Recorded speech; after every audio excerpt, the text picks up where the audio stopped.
Mega ఫ్యామిలీలో మళ్ళీ ఆనందం వెల్లువెత్తుతుంది. వరుణ్ తేజ్, లావణ్య త్రిపాఠి త్వరలోనే తల్లిదండ్రులు కాబోతున్నారు. లావణ్య త్రిపాఠి, వరుణ్ తేజ్ తాజాగా ఒక గుడ్ న్యూస్ షేర్ చేశారు. తాను ప్రెగ్నెంట్ అంటూ లావణ్య త్రిపాఠి షేర్ చేసిన పోస్ట్ కి సెలబ్రిటీలు స్పందిస్తున్నారు. అల్లు స్నేహారెడ్డి, గీతా వర్మ, బెల్లంకొండ శ్రీనివాస్, రకుల్ ప్రీత్ ఇలా అందరూ కాంగ్రెస్ చెప్తున్నారు. లావణ్య, వరుణ్ తేజ్ లకు 2023లో గ్రాండ్ గా వివాహం జరిగిన విషయం తెలిసిందే. గత కొన్ని రోజులుగా సోషల్ మీడియాలో ఈ విషయం మీద వార్తలు వస్తూనే ఉన్నాయి. గుడ్ న్యూస్ చెప్పబోతున్న లావణ్య త్రిపాఠి, తండ్రి కాబోతున్న వరుణ్ తేజ్ అంటూ వార్తలు వస్తూనే ఉన్నాయి. ఇక ఇప్పుడు ఈ జంట ఇలా ఈ గుడ్ న్యూస్ ను అధికారికంగా ప్రకటన చేసింది. ఇక మెగా ఫ్యామిలీలోకి మరో బిడ్డ రాబోతుంది. నాగబాబు తాత కాబోతున్నాడు. అసలే ఇప్పుడు నాగబాబు మంత్రి కూడా కాబోతున్నాడని మెగా ఫ్యామిలీ అంతా ఖుషి అవుతున్న సంగతి తెలిసిందే. సమంత, సుధీర్ బాబు, సుశాంత్, డింపుల్ హయాతి వంటి వారంతా కూడా రియాక్ట్ అవుతున్నారు. అంతా కంగ్రాట్స్ అని కామెంట్స్ పెడుతున్నారు.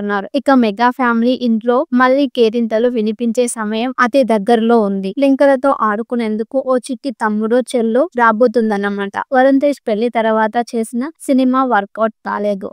మట్కా వచ్చి దారుణంగా దెబ్బతిన్నాడు. రూట్స్ అంటూ మాట్లాడిన బన్నీ ఫ్యాన్స్ చేతిలో బుక్ అయ్యాడు. వరుణ్ తేజ్ ఇప్పుడు ఓ హిట్ కొట్టాల్సిన అవసరం ఎంతైనా ఉంది. అసలు వరుణ్ తేజ్ ఖాతాలో హిట్ పడి చాలా కాలం అవుతుంది. ఇక లావణ్య త్రిపాఠి అయితే ఇప్పుడు సినిమాలు చేసే పరిస్థితి లేదు. మరి ఆమె ఆల్రెడీ సతీ లీలావతి అనే ఓ మూవీని చేస్తుంది. ఆ చిత్రానికి సంబంధించిన షూటింగ్ చాలా వేగంగానే జరుగుతూ వచ్చింది. మరి ఇప్పుడు ఈ ప్రాజెక్ట్ ను లావణ్య మధ్యలోనే వదిలేస్తుందా, లేదంటే ఆల్రెడీ షూటింగ్ ఫినిష్ అవుతుందా అన్నది తెలియాల్సి ఉంది. మిస్టర్ గాజీ అంటూ వరుసగా చిత్రాలు చేసిన తర్వాత వీరిద్దరి మధ్య ఏర్పడిన పరిచయం చివరకు ప్రేమగా మారి అది పెళ్లి వరకు దారితీసిన సంగతి తెలిసిందే.